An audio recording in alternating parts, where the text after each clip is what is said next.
first question, in what ways does your neurodiverse condition interact with other aspects of your identity? Examples include race, gender, culture, sexuality, or other physical or mental disabilities.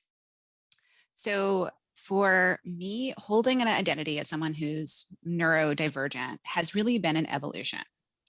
So I grew up in a household where I have two other siblings. So I'm one of three. I'm the oldest, and my two younger brothers both have pretty profound cognitive disabilities. So in my household, I was the normal child.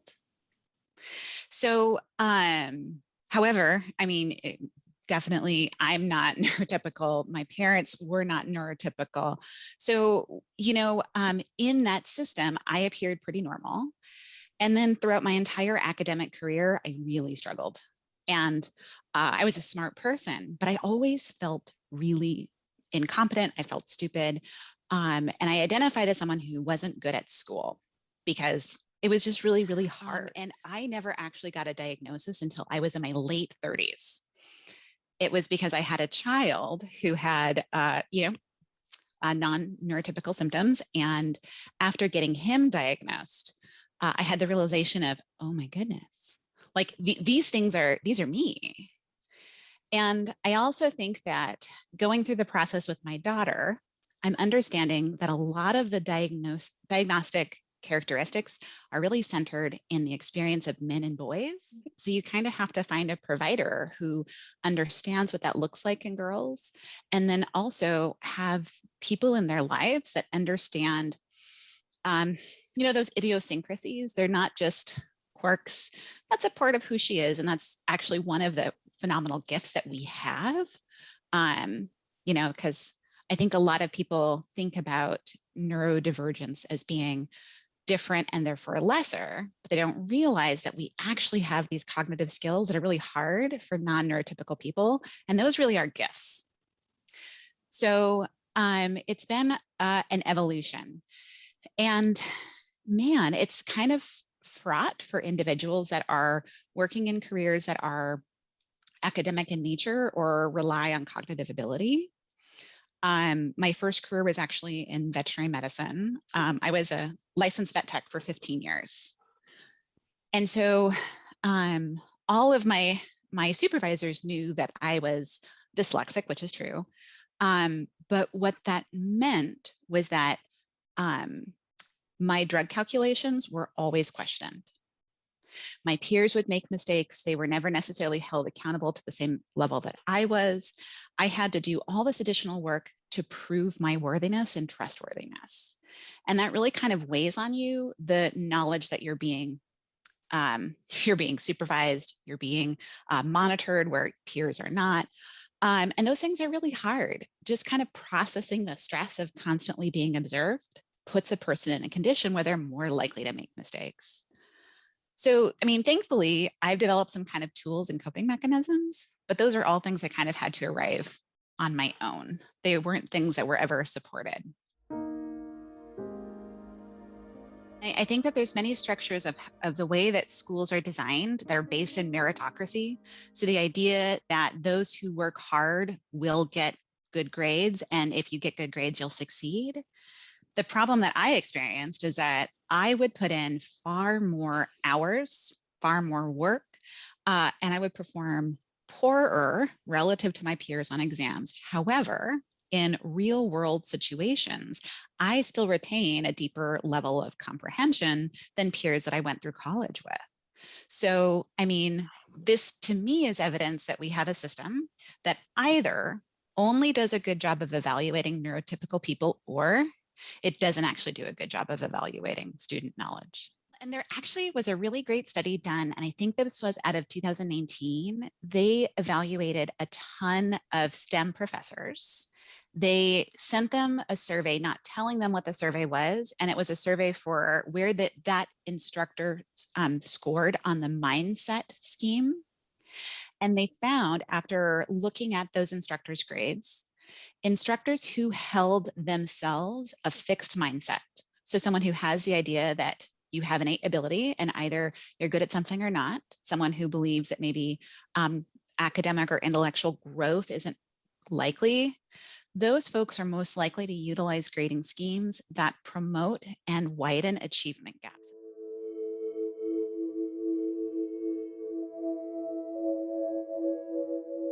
I think this is an important place for us to realize that the way that instructors and teachers, non-neurotypical people, really does matter because it informs their curriculum, the decisions that they make.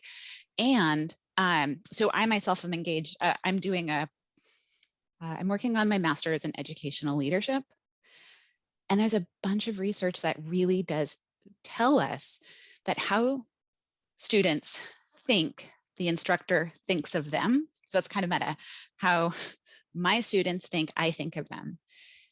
It does impact their self-efficacy and their likelihood of engaging in self-regulated behaviors. And then that translates to their success in class. So there's a bunch of these non-cognitive skills that instructors can influence based on how they perceive students and learning. We are kind of standing on the shoulders of giants in my department. So Dr. Scott Freeman, he's the gentleman who literally wrote the book on biology. So him, and then Dr. Mary Pat Wenderoff and a couple of other faculty kind of were at the heart of really being passionate about how they teach. And I loved it. So when I first started working at the UW, my first kind of meaningful meeting was with Dr. Freeman. And he sat me down and goes, okay, so when you're teaching, how do you know which principles to use? And I'm like, what do you mean? You just teach? And he goes, well, no, I know that you're a scientist, you're a STEM person. So how do you determine what are effective teaching methods? And I'm like, you do what the teaching books say. And he's like, but how do they know? And he said, I'm a biologist. So I utilize evidence and peer review to inform my understanding of the world.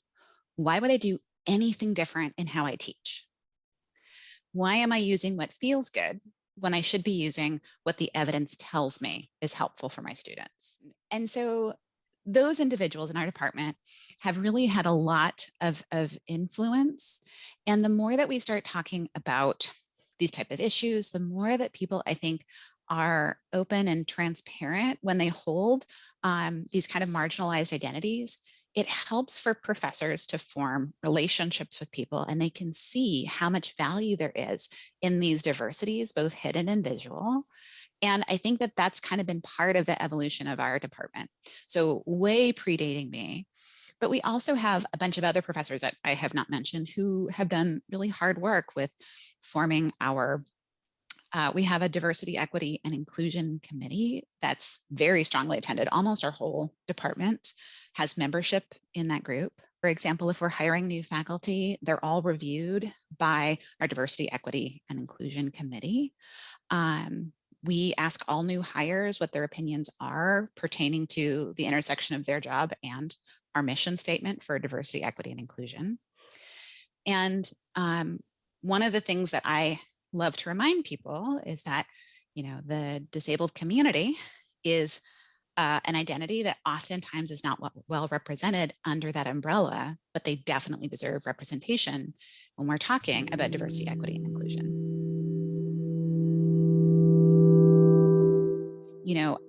Sometimes we think about diversity and we forget diversity includes things like folks who have disabilities, and we are better as a society when we make space for all of the different shapes of human bodies and all the different types of human minds.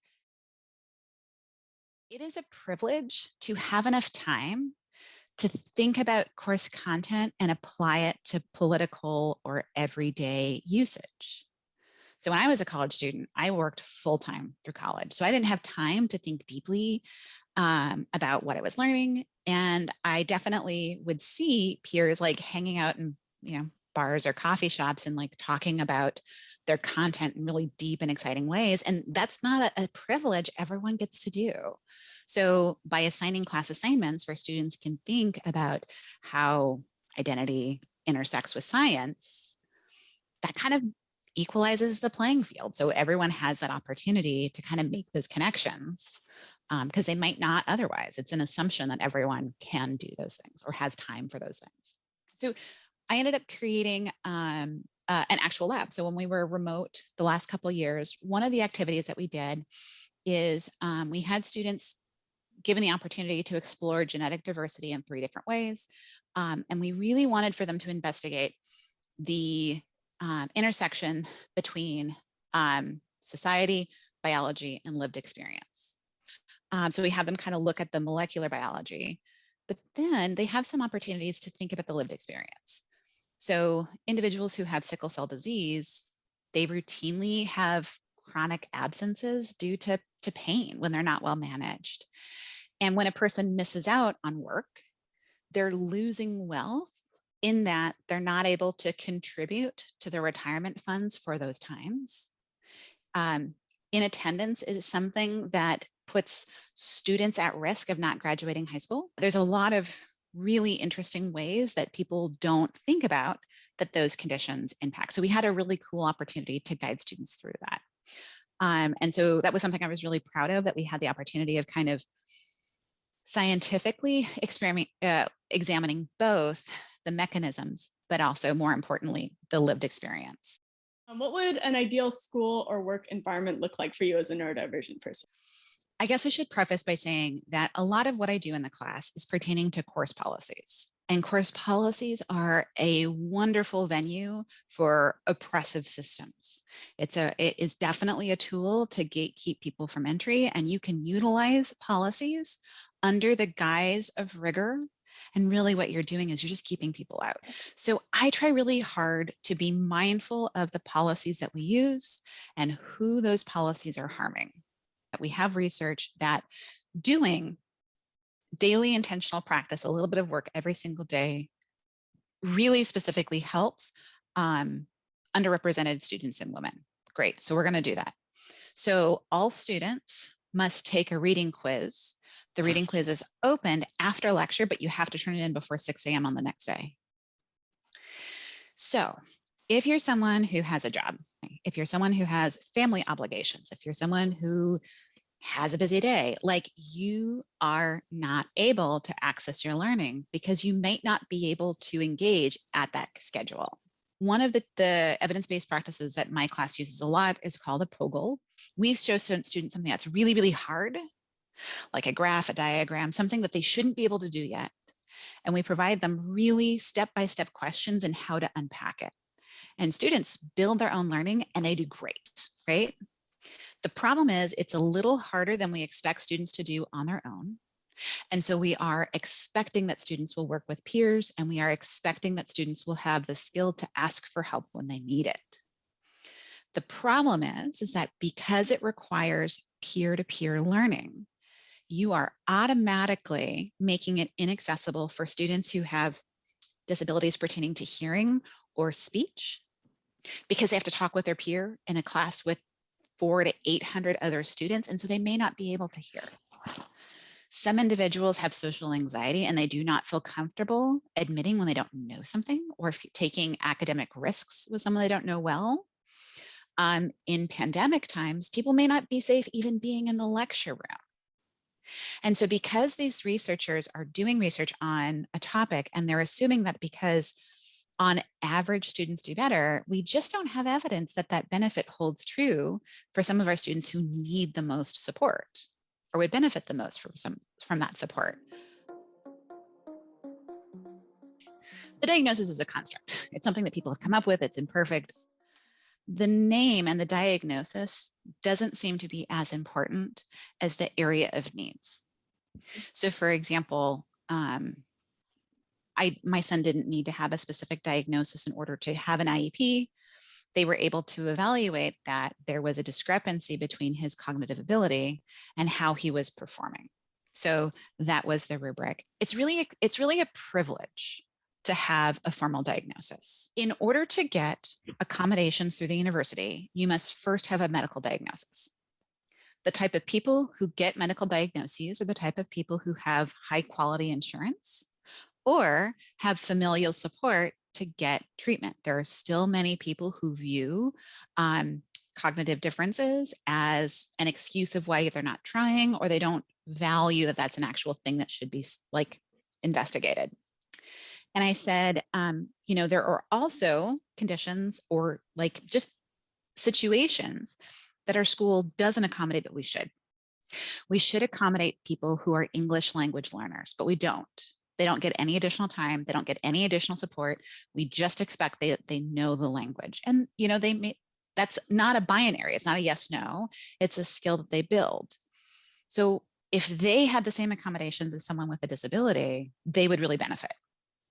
Not to mention people who work, people who have familial obligations. Why don't we just tell students what we think is the best option and trust them? Trust them to, use their time wisely.